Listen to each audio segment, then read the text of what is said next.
Welcome to One on One, brought to you by Nebraska Equipment and Seward. Eric Johnson with you, and it's starting to warm up, despite what Mother Nature's telling us. So it is a time now where we get to sit down and talk with Mr. Paul Sheffield, the state of EM. Paul, appreciate it, my friend. Welcome. No problem. Thank you for the opportunity to share our story. Yeah. No, I know it's been a while, and you could probably attest to the amount of craziness that is going on there at Exeter Milligan. I guess, first things first, let's quickly highlight we never got a chance to talk with Winter and how Mother Nature's been so crazy with us. Your final thoughts on the girls and boys basketball seasons? For inaugural season of the EMF Bobcats, I think things went pretty well. Behind the scenes, it a little crazy and hectic with kids in two different buildings and stuff like that. Just the communication, we found some areas that we can improve on the backside to make sure we have the lines of communication open. But I think the kids seem to enjoy the season. We got to play some JV games, got to travel a little bit more. Got to listen to little Willie Nelson on the road again. Nice. But other than that, not only did we have basketball going on, but we had kid wrestling, and so I got to go to my first wrestling meet. How was that? I went to the Bob Earhart Invitational, and so that worked out pretty good. And then I got to experience my first district wrestling. It's a little intense. I only got yelled at once because I was in a mom's way. So you gotta watch out. But other than that, it was great seeing the kids. It's just different. In the 32 years, I've never had to worry about going to wrestling. And so we went this year, and I'll go to a few again next year. But it's just different, but keeps us busy. The other thing we had going on in the winter is we had speech. We had esports. So, I believe you got to experience streaming an esports thing. And so the kids seem to really enjoy that. And we had about we averaged out about 200 views a broadcast. So the obviously the need is there. So so thank you to all that are watching this right now. Did not know unless we try. So so it's it seems like basketball season, wrestling season, they all start before Christmas, and you think, oh, this is going to take forever. And before you know it, boom, they're done. And then we're moving on to the busy spring season. And even though it doesn't feel like spring today, but it's gone well, I think. Well, so far so good. We, first off, like Coach Pell and Coach Art, congrats. Also, we had, you brought up wrestling. We had one that went to state. Yep. And Troy for speech, he went to state. So I want to extend kudos to both of those. There was some hard competition despite wrestling and speech. Very hard to say the least. And they represented the schools well.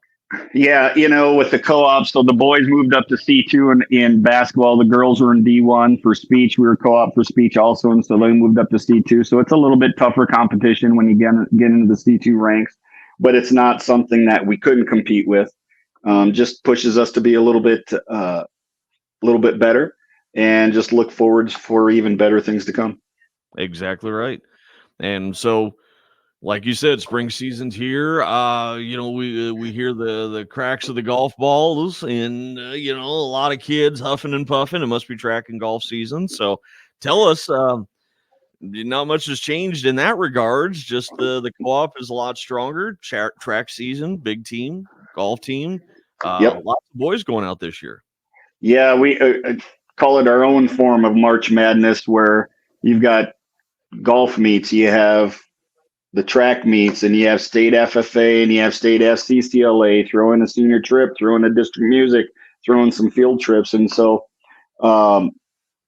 not that I'm not always paying attention in church at times, but there's been sometimes I might be working on some other things, but absorbing everything. Figured out there's, in the whole fourth quarter, there's probably 7 days that we have that are scheduled to have all the kids in the building at the same time, which comes out to a whopping 16%. So out of those days, 16% of the time, all the kids will be in the building. Otherwise, we've got something going on We were supposed to have a track meet today. That got moved to Wednesday. We were supposed to have a golf meet Wednesday. Got moved to the April 5th just because of the weather. And um, yeah, spring is nuts. But it, it, it it's a crazy time, but it's a fun time and it goes quick. So like for golf, I think there's 17 boys out this year, and What? so you play five and you score your four, and then hopefully they'll get in some JV meets. Doing girls and boys track, I think we have well over 50. We're gonna have to use two buses, or at least a bus and a couple vans. So that's exciting to where we could probably compete for some team championships because we'll be able to put a bunch of relays together. Throw in, we got the spring esports season. So that district, I think, is coming up, or state is coming up in the next couple of weeks. So we got that rolling. And then district music is coming up in April. Then we have state FCCLA and state FFA. Um, so I mean, don't think we have anybody participating in state FFA, any STAR projects, but I know FFA has a few that are going to be participating. So it's a crazy time. It's our own form of March Madness. It is a crazy time, and like you said before too, when we talked early on in the year, this was going to kind of be a trial and error period. Like you said, you worked on some logistics with communication and whatnot, and obviously new events, esports, for example, technical issues here and there. What's been the biggest kind of roadblock you guys have faced in with the new activities this year? Just coordinating practices, transportation, just the stuff behind the scenes. That's the part that um, not not having people in the building that you're working with. We're working, even though it's just 9 miles down the road. That's the part that's probably just, I wouldn't call it a roadblock, just more of a challenge. Just Yeah. making sure we communicate with each other. Sometimes you think, and maybe it's just with my old age, I don't know. Sometimes I say, "Oh, I thought I sent an email, or I thought I talked to somebody about that." But then you start thinking, "Well, did I? I thought I did. Maybe I just thought about sending an email." And so it's those kinds of things, and you go. Um, so that's just been thing, but it's been great for the kids. The kids Yeah. get along fine. Um, it's been a great opportunity for the kids, that's why we're here. Exactly. Yeah. It's been an awesome experience. By the way, we're talking here with Mr. Paul Sheffield of Exeter Milligan here on One on One, and lots of craziness, or is what Paul referred to as March Madness. In that transition into spring, of course, we're winding down. Schools Hmm. nearing the end. We got some seniors. They got the excitement building up. Tell us a little bit about the senior class this year. And yeah, they got prom coming up. They have the activities banquet. I mean, and then graduation. Yeah, we've got prom. So that's coming up April 6th. So it's another week and a half right after Easter. We have the activities. We're calling it activities night, so it's more of a not a banquet, and that's going to be a combined this year with Friend. So EMF activities night. That's on Thursday the 25th. That'll be in Friend at 6:30. We got FFA banquet coming up. That's at 6:15, and that will be in Exeter on Friday the 19th. And then he's talking about seniors. They're all ready to roll, and then they'll go on their senior trip. So that is, they're. I'm looking at my calendar. That's they leave on the 10th of April, and we'll come back on the 14th. Throw Nice. in a concert when they come back, and then you got district music. And by then they're thinking, okay, I'm getting ready. Well, throw in the state trap shoot because we have a lot of kids. I think we have well over 50 kids between Exeter, Milligan, Friend, and I think there's some Centennial and maybe some McCool kids that participate on that team. And so that takes up a few days in May, and then it's graduation, and it's like, holy cow. I know it's going by too fast, my friend. Yeah, it does. I mean, it's a fun time. It's a crazy time, and just coordinating. Whenever we get new teachers, we always have to prep them to say, okay, now you realize that come March 1st, March 10th, right around in there, you're going to be struggling to have all the kids in your classes. And they just kind of laugh. And then once they experience, they go, you're right. Yeah. And that's the beauty of the small school, where kids get to participate in all the activities. Exactly. Talking about teachers too, we this year especially, you lost some good ones to retirement. And Yep. Yeah, we did. Denise Cavanda retired. She ended up retiring early a little bit. So Madeline Fosick, who was a fifth grade teacher, has moved up into the guidance counselor position. Mary Kay Pribble is going to retire at the end of the year. And so we did get her position filled. And then we have a couple other teachers that are not going to come back next year. And so we're just working on filling those positions. You hate to see part of your team leave. I think we got a great team here at EM. But also, too, is just realize that life happens, and then so you move on from there. yeah, and they're an incredible foundation to what is transpiring. Of course, lots of craziness for you, and we'll kind of segue right into it. On top of everything else, you have the consolidation talk with Yeah, that naughty C word for some people, yeah, consolidation. Yeah, yeah. um, that's been a talk of conversation. We were digging out some things. There were studies done in the '90s when it was Exeter, Milligan, Friend, Dorchester, Fairmont, and from that study, that's how the Exeter Milligan piece came about. And then we did another one back in 2019, and it's just and you're at those meetings. When we looked at when EM went together in 0203, our enrollment was 321, and Friends at the same time was 354. If we put our enrollments together today, we'd be at the 354. So over the 22 years between the two schools, we've lost 321 kids. So it's like that original EM enrollment is just gone. And people say, well, what happened? I said, well, one, families aren't having as many kids. You don't need as many families on the family farms. The farms have expanded, but yet, when you've gone from a 8 or a 10 row planter to 36 rows, you don't need as many people. And that's just the nature of the beast, I guess. In rural America, you are losing your population. And so we're looking at, how can we maintain, I guess I look at it this is, do you want to just survive or do you want to thrive?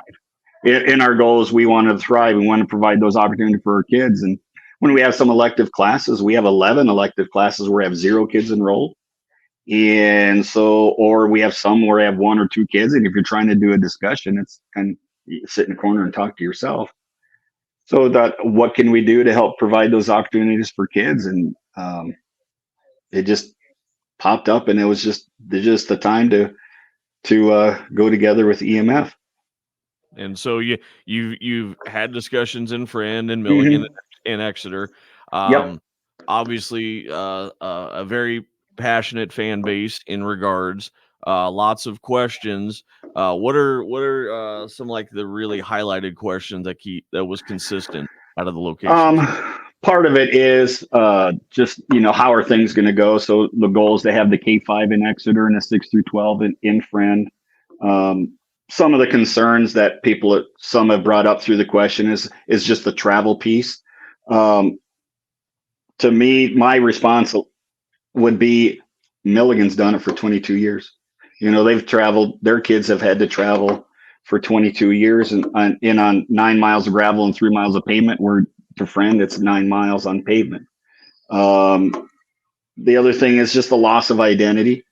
And that's the emotion. You get the emotional response where, well, Timberwolves but you think about it, Exeter and Milligan have had, Exeter was the Eagles, Milligan were the Roosters. Then they started co-oping football and track, and so the Exeter Milligan Ravens. Well, actually, even before that, Exeter did football at Fairmont, and so are the Northeast Fillmore County Raiders. That was in the mid '90s. I remember when we got to Shickley in '98, I had to ask, who's Northeast Fillmore County? First of all, I had to figure out Fillmore County. So, that was a learning experience. And then, so EM went together for football and track. That was the Exeter Milligan Ravens. And then when EM went together, they consolidated in 0203. That was the Timberwolves. And then when we started co-op in football in 2018, became the Bobcats. So, um, EM has kind of been through that transition. Brenda's been the Bulldogs forever. I remember I grew up in a situation like that in Southwest Minnesota. So now I'm dating myself again. In 81, 82 was the first year the pairing agreement, and so it became Russell Tyler. And then that was in 81, 82. My brother's a senior. I was a freshman. And then in 1987, they became the Russell Tyler Ruth the Knights. And so kind of been through that as a student. I don't, it's funny. The parents of the kids coming through now are the parents that were EM first went together, and they saw the advantages and the relationships that they built up through that consolidation. And so they're looking forward to this also. And that's when I moved into Milligan, was when you guys officially that summer was becoming EM. And Yep. so yeah, I've been experienced with the Timberwolf thing myself too. And I don't know, is it something where, and I don't know, just shooting from the hip, is like, like Sandy Creek has the banners and High Plains has the banners representing the schools. Is that something to where you guys would actually think about doing? Maybe it'll kind of curb. Yeah, and that's the one thing I'm surprised we haven't done before, is to celebrate. You have to celebrate the past, but yet look forward to the future. And so I think the boosters put it on one of their T-shirts, and that's one of those things that hindsight we should have put in. Milligan has a championship from football, a championship and a runner-up, I believe. Exeter's they are 85 in 85, 86. They're girls and boys basketball champions, and then they have some track championships. So that's something you do want to celebrate your past. You don't want to forget the past, but yet you want to also look forward to the future. So that's something that's on the docket. Nice. Nice. So as everything transpires, though, so you guys at the time of this recording are done with the town hall session vibes. And so what are we looking as the community's looking forward to next for you guys and further consolidation talk? Yeah, we've transitioned. So we had four special meetings, two of them just to share the information. And, we learned from our mistakes back in 2020, July of 2020, where basically share the information first, get that information out there. So that way people can be informed before you do the comment. And so we did two meetings where we just shared information, did one in Milligan, one in Friend. Then we had two other meetings where we shared information and also accepted public comment.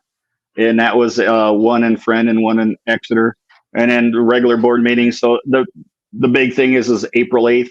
That's when both boards will vote to whether to consolidate. That would go into effect 25-26. And so then next year, obviously the biggest question is going to next year will be last year, the Timberwolves, but also you as well, correct?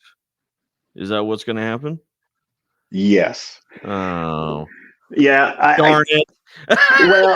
Well, what it is in a consolidated district, you don't need two superintendents. You don't. Yeah. That's just honestly, it's a waste of money. And so when we started talking about this, we just said, you know what? I'll just step aside. I'll retire. Let Derek take over. Somebody's because dang it. What was that? Yeah, right. I thoroughly enjoy coming to school every day. It's not a job. It is an adventure. I have fun with the kids, but I also see to where, the focus is on the kids. What opportunities can we provide for them? The byproduct of that is going to be saving some money down the line. And that was one thing I can demonstrate on my end is this is one way we can do that. And I could just step aside, retire, and then drive my wife crazy every day. I was going to say, you do that already. Why not? Well, yeah, but then that would be my full-time job. No, I'll do something else. I'll just retire from this and do something else. What it is, I have no idea yet. There might be a broadcaster position open. I'm just saying, It'd have to be radio. I don't have a face for video. That's okay. So look at all the times we're going to spend next year. I tell you what, if everything goes the way it does, which, make sure, come on out April 8th, right? April 8th. Yep. It's our meetings in Milligan at 8 o'clock. We'll don't have the agenda yet, but we'll probably do a short presentation. There'll be time for public comment, and then probably first thing on the agenda will be a vote, so that way we can just get that done. And I guess just to clarify with the audience, the talk kind of limited at best to public comment, or is there kind of Q&A? There will be public comment time. Okay. All right. Okay. Yep. Always is, and that's the one thing we've always done. The board has been pretty adamant to every meeting. There is an opportunity for public comment. We don't have a whole lot. I don't know if that's a good sign or a bad sign. Usually you only hear stuff if things are going bad.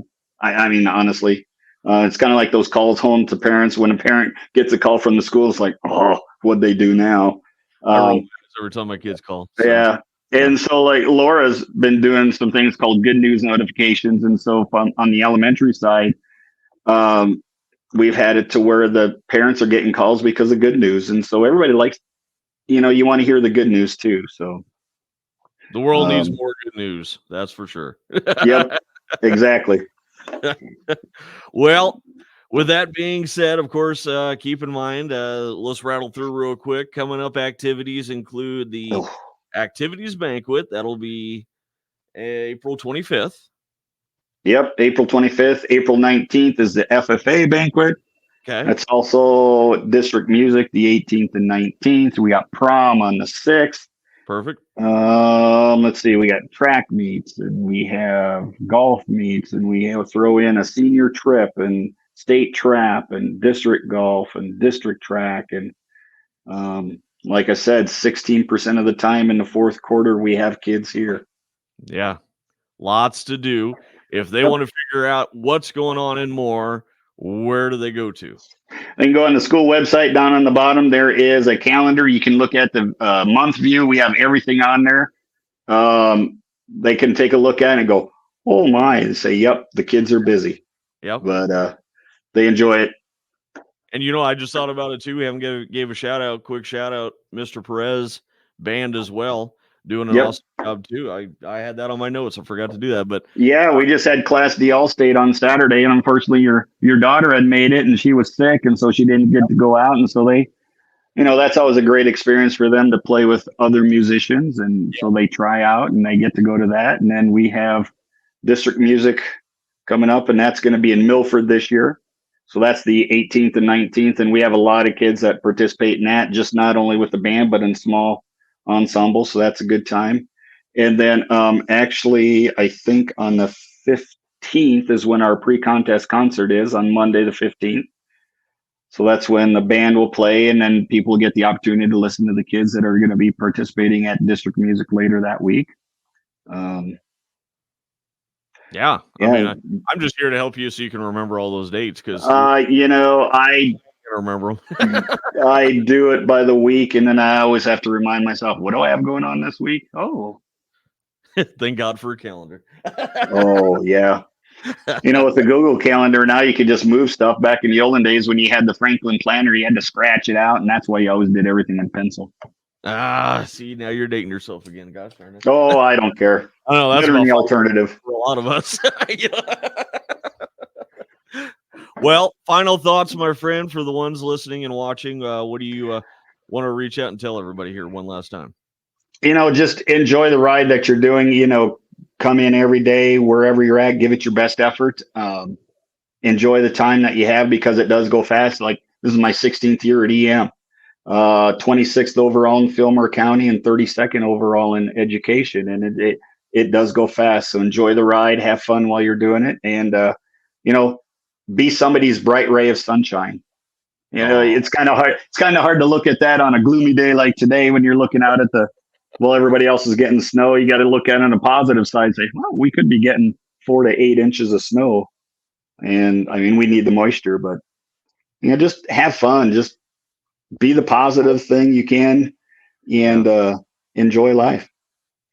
Nicely said, my friend. Mr. Paul Sheffield, Superintendent of Exeter Milligan, here on One on One. Thank you, my friend, and hopefully we'll cross back